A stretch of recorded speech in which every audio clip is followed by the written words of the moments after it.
বালি ব্লগের শেষ পর্বে তোমরা দেখেছিলে আমরা গেছিলাম সেকুমপুল আর ফিজি ওয়াটারফলস দেখতে। বালির সব থেকে সুন্দর আর বড় ওয়াটারফলস হচ্ছে এই দুটো ওয়াটারফলসই এত সুন্দর ছিল, সেই দৃশ্য কিন্তু আমরা এখনো ভুলতে পারিনি। জায়গাটা ছেড়ে তো আমাদের একদমই যেতে ইচ্ছা করছিল না, কিন্তু পরের গন্তব্যের কথা ভেবে আমাদের মন আবার চাঙ্গা হয়ে উঠল। তোমরা যারা আগের পর্ব দেখোনি তাদের জন্য সেই ভিডিওর লিংক আমি ডেসক্রিপশন বক্সে দিয়ে রাখলাম। আর আমাদের পরের গন্তব্য সেকুমপুল ওয়াটারফলস থেকে উলুন্ডানু টেম্পল। সেকুমপুল ওয়াটারফলস থেকে উলুন্ডানু টেম্পলের দূরত্ব ছিল 24 কিলোমিটার, আর আমাদের যেতে মোটামুটি সময় লেগেছিল 1 ঘন্টার মতন।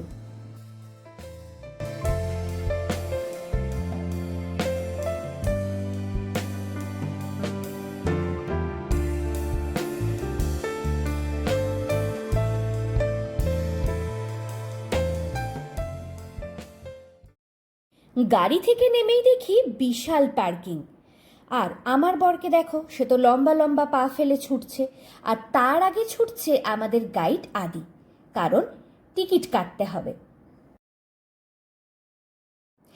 এই হচ্ছে মেন এন্ট্রান্স, আর তার বাঁদিকেই টিকিট কাউন্টার।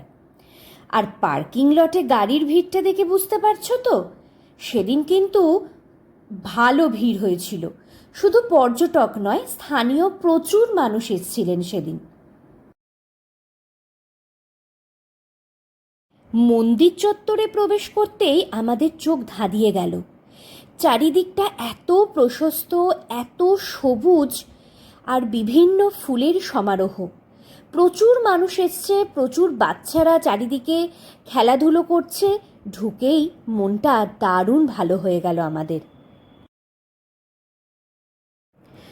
মন্দিরটির পুরো নাম পুরা উলুন্ডানু বেরাটান টেম্পল। এই প্রত্যেকটি শব্দর আলাদা আলাদা মাহাত্ম্য আছে। বালিতে হিন্দু মন্দিরকে বলা হয় পুরা, আর দানু কথার অর্থ এখানে দেবী দানুর কথা বলা হয়েছে। আর বেরাটান বলতে বেরাটান লেক, তাই পুরা উলুন্ডানু বেরাটান টেম্পল অর্থাৎ বেরাটান লেকের তীরে অবস্থিত দেবী দানুর মন্দির। দেবী দানুকে বালিনিজরা মনে করেন পার্বতীর আর এক রূপ। এই মন্দিরটি স্থাপিত হয় 1633 খ্রিস্টাব্দে। বালিনিজ হিন্দু মতে শিব ও পার্বতীর মন্দির।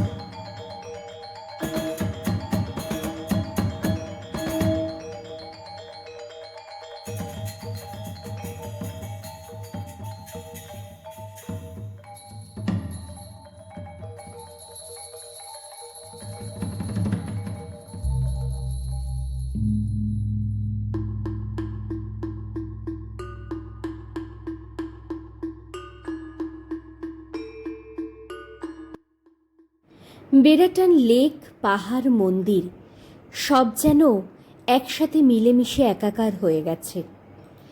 এত সুন্দর লাগছিল চারপাশটা।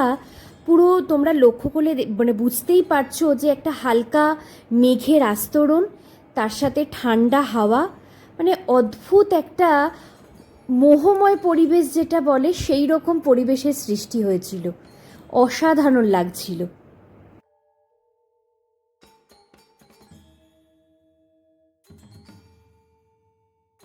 কিছুক্ষণ পর লক্ষ্য করলাম মন্দির প্রাঙ্গণে স্থানীয় মানুষের ভিড়। আমাদের গাইড আদির থেকে জানতে পারলাম তারা তাদের পূর্বপুরুষের আত্মার শান্তি কামনার জন্য আজকে পুজো করছেন।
স্থানীয় লোকেদের কাছে এই মন্দির খুবই পবিত্র, কারণ দেবী দানু জলের দেবী এবং তাঁর আশীর্বাদেই এই বেড়াটার লেকটি সৃষ্টি হয়েছে। প্রসঙ্গত বলে রাখা ভালো, চাষবাসের জন্য এই লেকের জল প্রধানত ব্যবহার করা হয়।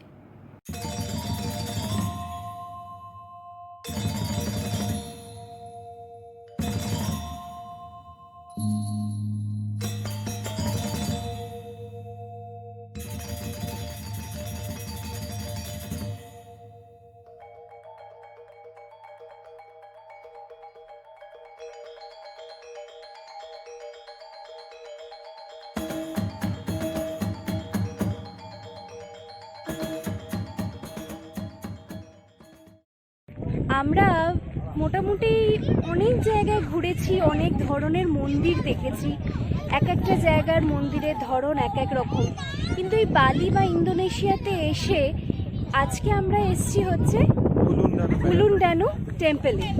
তো এই টেম্পেলে এখানে একটা আলাদা রকমের অন্যরকম একটা সৌন্দর্য রয়েছে। এক তো এখানকার যে প্রকৃতি, মানে এখানে লেক, পাহাড়, মেঘ সব একসাথে মিলেমিশে যেন একদম একসাথে মানে রয়েছে। তার সাথে হচ্ছে মন্দিরের যে স্ট্রাকচার, এখানকার যে ওদের যেভাবে মন্দির যে সাজানোর যে গঠনশৈলীটা, সেটা কিন্তু দুর্দান্ত লেগেছে, মানে মন ভরে যাচ্ছে, একদম অপূর্ব সুন্দর। এই ঠিক আমার পেছনেই রয়েছে এরকম একটা স্ট্রাকচার। এগুলো প্রত্যেকটাই মন্দির, তবে যেটা এখানকার আমরা যেরকম কি আমরা জানি যে মন্দিরগুলোতে সবাইকেই ঢুকতে দেওয়া হয় আর কি, কিন্তু এখানকার এতে রীতি অনুযায়ী একমাত্র এখানকার লোকালরাই এই মন্দিরগুলোতে ঢুকতে পারবে, যারা প্রেয়ার করে এখানে তারাই একমাত্র যেতে পারবে। বাইরে যারা গেস্ট আছে, আমরা আর কি যারা দেখতে এসছি, তারা কিন্তু বাইরে থেকেই এইভাবেই দেখতে হবে। তো যেমন সুন্দর মন্দির তেমন সুন্দর ফুল, মানে খুব ভাল লাগছে। আর এখানে এসে আরও একটা জিনিস দেখলাম যে কাঠ চাপা যে ফুল হয়, সেইটা কিন্তু প্রচুর এখানে রয়েছে গাছ, মানে প্রত্যেকটা বাড়িতে, রাস্তায়, ভীষণ ভীষণ ভালো লাগছে।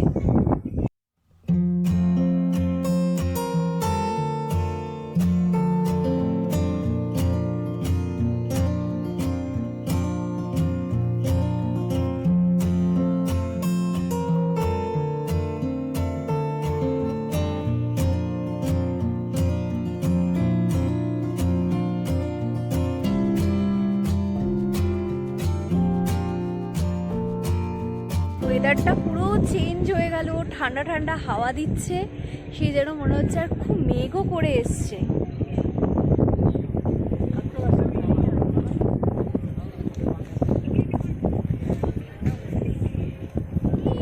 এই ফুলগুলো কি ভালো লাগছে এখানে, প্রত্যেকটা ফুল আর খুব সুন্দর না মেনটেন করা, এটাই সব থেকে বড় মানে জিনিস, তাই না বলো?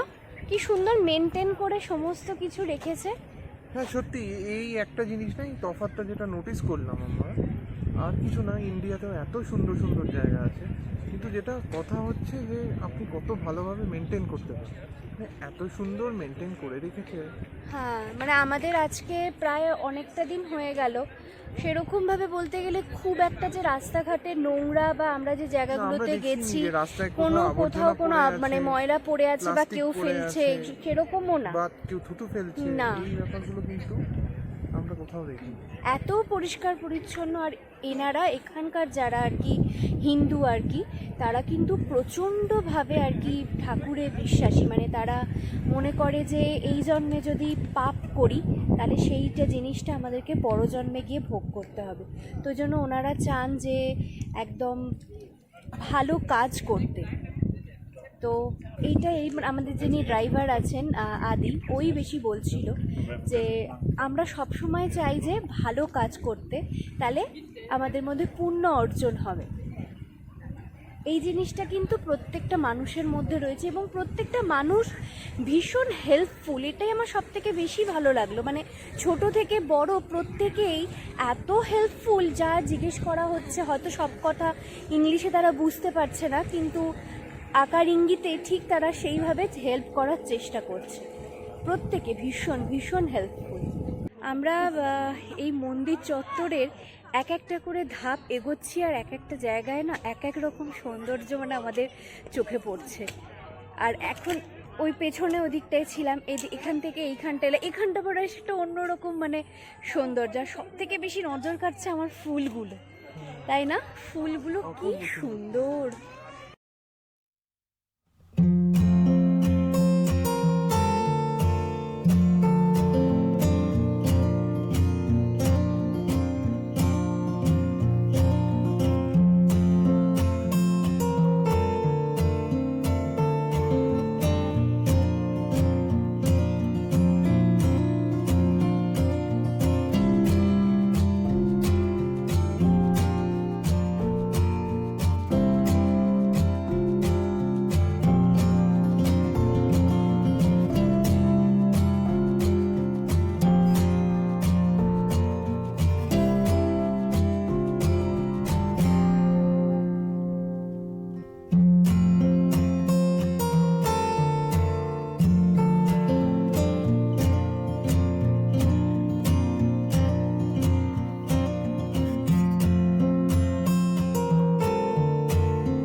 আগেই বলেছি এটা আমার প্রথম বিদেশ যাত্রা, আর এত সুন্দর জায়গা, সেই জায়গায় কিছু মুহূর্তগুলো ক্যামেরাবন্দি না করলে হয়, তাই ঝটপট কিছু ছবি তুলে নিয়েছিলাম আর সেগুলোই তোমাদের সাথে শেয়ার করলাম। মন্দির চত্বরে দেখা পেলাম এক বিরল ফুলের, এগুলোর নাম এঞ্জেলস ট্রাম্পেট। পশু পাখি যেখানে আমিও সেখানে, আর বেরোনোর সময় দেখা হয়ে গেল এই অদ্ভুত সুন্দর আদুরে হরিণগুলোর সাথে। মন খুলে আমি আদর করেছি, কারণ আমি ভীষণ ভালোবাসি পশু পাখি। আমাদের পরবর্তী গন্তব্য ছিল তানালট টেম্পেলে সানসেট দেখা, সেই ভিডিও থাকবে পরের পর্বে। এই ভিডিও আপনাদের কেমন লাগলো কমেন্ট করে জানাবেন অবশ্যই। আজকের মতন ভিডিও এখানেই শেষ করছি। ভালো থাকবেন, সুস্থ থাকবেন, সাবধানে থাকবেন। দেখা হবে আবার পরের ভিডিওতে।